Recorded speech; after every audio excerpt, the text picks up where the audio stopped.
देश के अंदर बहुत बड़ा बदलाव आ रहा है। देश के अंदर 10 साल से जो नफरत की राजनीति की जा रही थी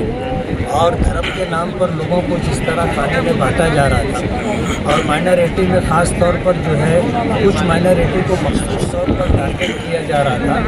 आज आवाम ने ये साबित कर दिया है कि कोई नेता कितना ही बड़ा क्यों ना हो, लेकिन आवाम जिसके हाथ में वोट देने की ताकत है वो मुल्क का रुख बदल सकती है। आज जिस वक्त मुल्क में ये आवाज़ लग रही थी कि अब की बार 400 पर अगर सही मानों में मौसम साथ देता, गर्मी का मौसम नहीं होता और लोगों में जो है पार्लियामेंट को लेकर के वोट देने के लिए उतनी ज़्यादा उत्साहट नहीं होती, अगर लोगों में सही मानों में बेदारी होती तो 200 भी पार नहीं कर पाती। आज इस वक्त जो है हालात बदल रहे हैं और ये किसी एक शख्स की या किसी नेता की जीत नहीं है, बल्कि ये मुल्क में सेकुलर सोच रखने वाले जितने हिंदू, मुस्लिम, सिख, ईसाई हैं, ये सब लोगों की जीत है कि आज मुल्क में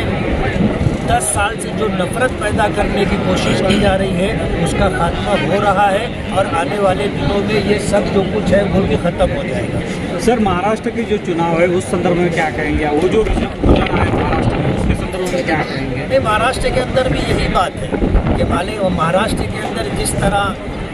नफरत करने वाले लोगों ने तोड़ने की सियासत की थी कि एनसीपी को बांटा था, शिवसेना को तोड़ा था, लेकिन उसके बाद भी महाराष्ट्र के लोगों ने ये साबित कर दिया कि ये सोच गलत है और ये जो कुछ सियासत में किया जा रहा है कि रहती हुकूमत को जो है तोड़ा जाए, गिराया जाए और पार्टियों को तोड़ा जाए और उनको जो है बेवकत और बेकीमत किया जाए, महाराष्ट्र की आवाम ने ये साबित कर दिया है कि बंडखोरी करने वालों को ये हमारे स्टेट पसंद नहीं करती। आप औरंगाबाद में लड़कर हार गए और दुनिया में बिना लड़े जीत गए, क्या कहेंगे? अब मैं तो मालेगांव का हूँ, दुनिया मालेगांव लोकसभा कैसे ताल्लुक रखता हूँ।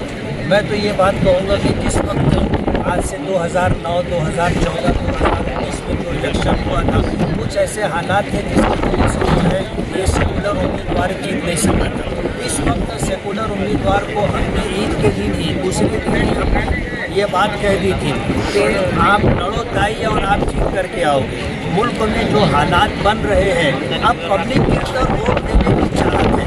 और हमने उस वक्त ये बात कही थी कि हम ताई तुमको 2 लाख से ज़्यादा वोट देंगे और यही वोट आपको जिताएगी। अगर मालेगांव में 2,05,000 से कम वोट पड़ती तो शायद ताई नहीं जीत पाती। और मैं तो एक बात ख़ास तौर पर ये कहना चाहूँगा कि जो पिछला असेंबली इलेक्शन हुआ था उस विधानसभा इलेक्शन में कांग्रेस के उम्मीदवार शेख हासिफ जब हारे थे उन्होंने बोगस वोट के नाम पर, मस्जिद के नाम पर 40-45 हज़ार वोट उन्होंने कटवा दी थी और अलग ऐलान उन्होंने कटवाया था। अगर उनमें हमने देखा कि पार्लियामेंट के इलेक्शन के मौके पर वो वोट देने के लिए आ रहे थे और उनका नाम यादी में नहीं था, अगर वो उनकी वोटें कटी नहीं होती तो ये जीत का रेशो और बढ़ जाता, 25,000 30,000 वोट से हम जीतते इंशाल्लाह। बीजेपी जो है इस हार को स्वीकार करने के लिए तैयार है, कई मतदान समूह में बड़ी काउंटिंग की भारत में एक्सेप्ट नहीं दबाव बनाने के लिए क्या है, दबाव बनाने के लिए तो पूरे मुल्क में इस बात की कोशिश हो रही है कि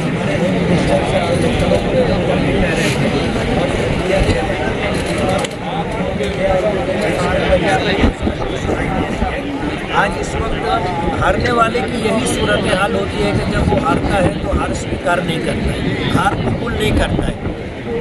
कहीं ना कहीं उनके मन में ये बात थी कि हम जीतेंगे, इसीलिए इलेक्शन लड़ रहे थे, लेकिन जाहिर बात है कि इलेक्शन होता है, जीत हार होती है और बहादुरी की बात यह है कि जीता तो जीता, हारने वाले को भी हार कबूल करना चाहिए और सामने वाले को मुबारकबाद देना चाहिए कि यार मुकाबला तो ज़बरदस्त था, हमें ये उम्मीद थी कि हम जीतेंगे, हम नहीं जीत सके, आप जीते। इसलिए जीत और हार का फैसला तो होता ही, ऐसा तो नहीं हो सकता कि मुकाबले में 10 लोग हो और 10 के 10 लोग जीत जाएँ। एक जीतेगा, 9 को हारना है तो 9 लोगों को हार कबूल करना चाहिए और यही सेकुलरिज्म है और यही पब्लिक की ताकत है जो लोगों को मान लेना चाहिए। अब आपकी उम्मीद क्या है अब तक के हमारा कि आपने जो चाहा वो उम्मीदवार चुन किया, तो आप उनसे क्या उम्मीद है?